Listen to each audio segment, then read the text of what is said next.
Rain skidded across the Gulf like a sheet of tin, and the carrier deck seemed to shrink every time the crew waved another phantom toward the catapult.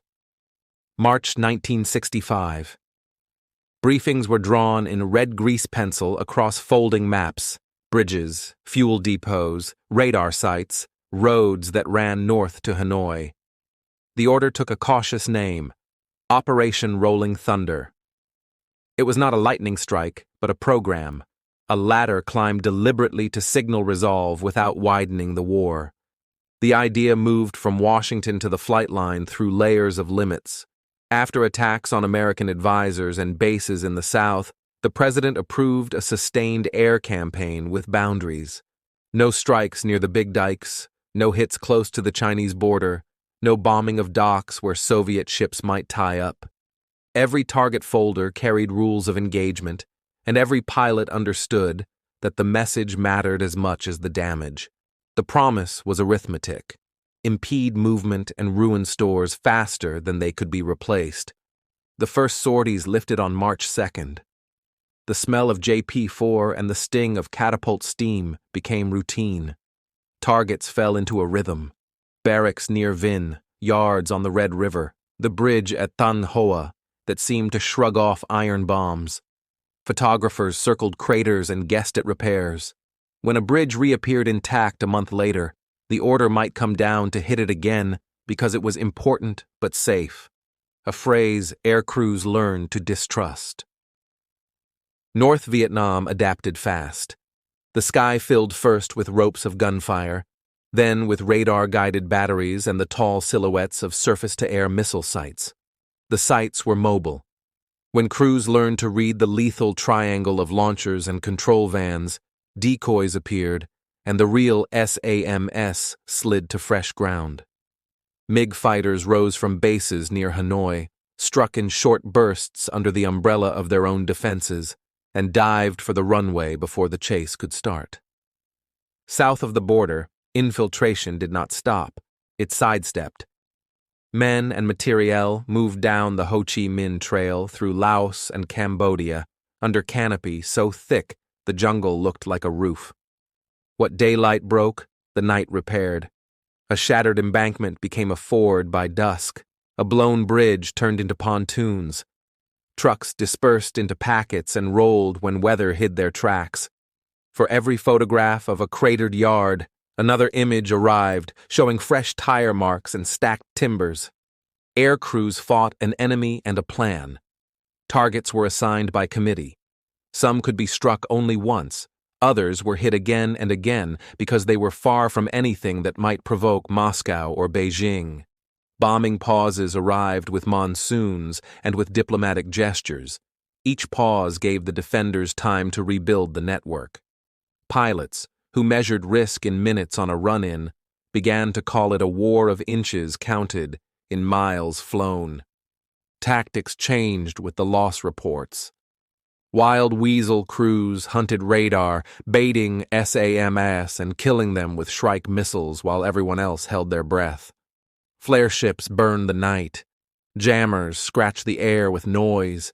Chaff fell like aluminum snow. The Air Force and Navy divided the North into route packs, sectors with their own rhythms and terrors. Certain bridges earned reputations. You could live through them if the weather held and the timing was perfect. You could die there on a blue sky day.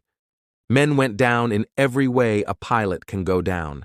Some punched out over water and were dragged into rescue helicopters by crews who flew into gunfire as if it were weather. Others landed in the green web of the North and started long marches toward camps whose names would stick: Hanoi Hilton, Plantation, Zoo. Families at home waited without word. When letters arrived from prisoners, they were read until the paper softened and then tucked away again like medicine. In Washington, Robert McNamara kept notebooks. Charts sprouted lines for sorties flown, tonnage expended, trucks destroyed. The columns climbed, as columns do. The result in the South remained stubborn. Villages contested. A government not strong enough to stand without American boots. Each week the air campaign promised that one more yard or bridge would tip the scale.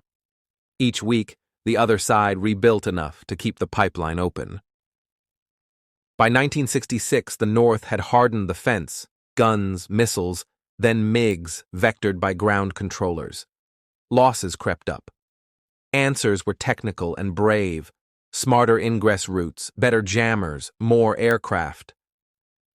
B-52s pounded lines of communication farther south, while F-105s, A-4s, and later F-4s carried the work up north. The war felt modern in its electronics and ancient in its demands: courage, timing, and seconds of luck. Seasons stitched themselves together with bombing halts. Each pause was sold as a chance for talks, each resumption as necessary to maintain pressure. The pattern trained both sides. The North planned construction sprints under diplomatic cover. The United States underlined what stayed off the table: no early mining of Haiphong, no strikes on the most sensitive nodes, no invasion of the North. The latter remained, and men kept climbing it. In early 1968, while Rolling Thunder continued, the enemy launched the Tet Offensive in the south. The attacks were beaten back with catastrophic losses for the attackers, but the shock at home was larger than the map lines. In March, the president announced he would not seek re-election and ordered a partial bombing halt north of the 20th parallel. The planes kept flying against the Panhandle, but the heart of the North was left to reconstruction. In November, all bombing of North Vietnam ended. The ledger left behind never balanced. Hundreds of thousands of sorties and tons of ordnance. Nearly 1,000 American aircraft lost over the North to missiles, guns, MiGs, and accidents. Thousands of airmen killed or captured and later returned. Bridges and power plants smashed and rebuilt. Rails wrenched apart and spiked again.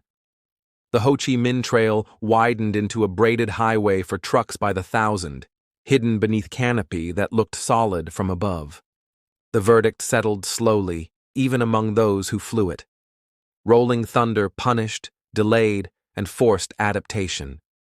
It did not break Hanoi's will or the North's capacity to support a war in the South. The plan's careful limits, chosen to prevent a wider conflict, also limited leverage. Bombs could close a road.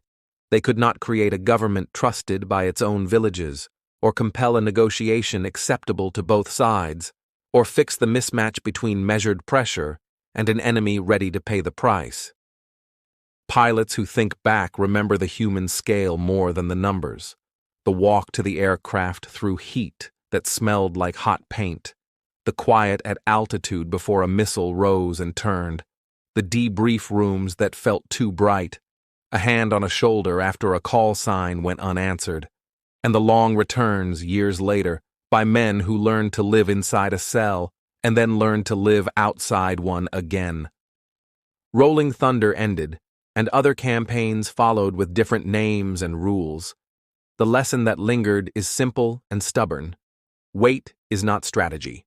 If a plan cannot name the change it seeks in the enemy and in the world that sustains him, tonnage becomes a measure of effort rather than effect. The flyers provided effort in heroic quantities. The effect they were promised lay beyond the reach of air alone. Thank you for listening to Last Post History. Subscribe for more true stories from the world at war.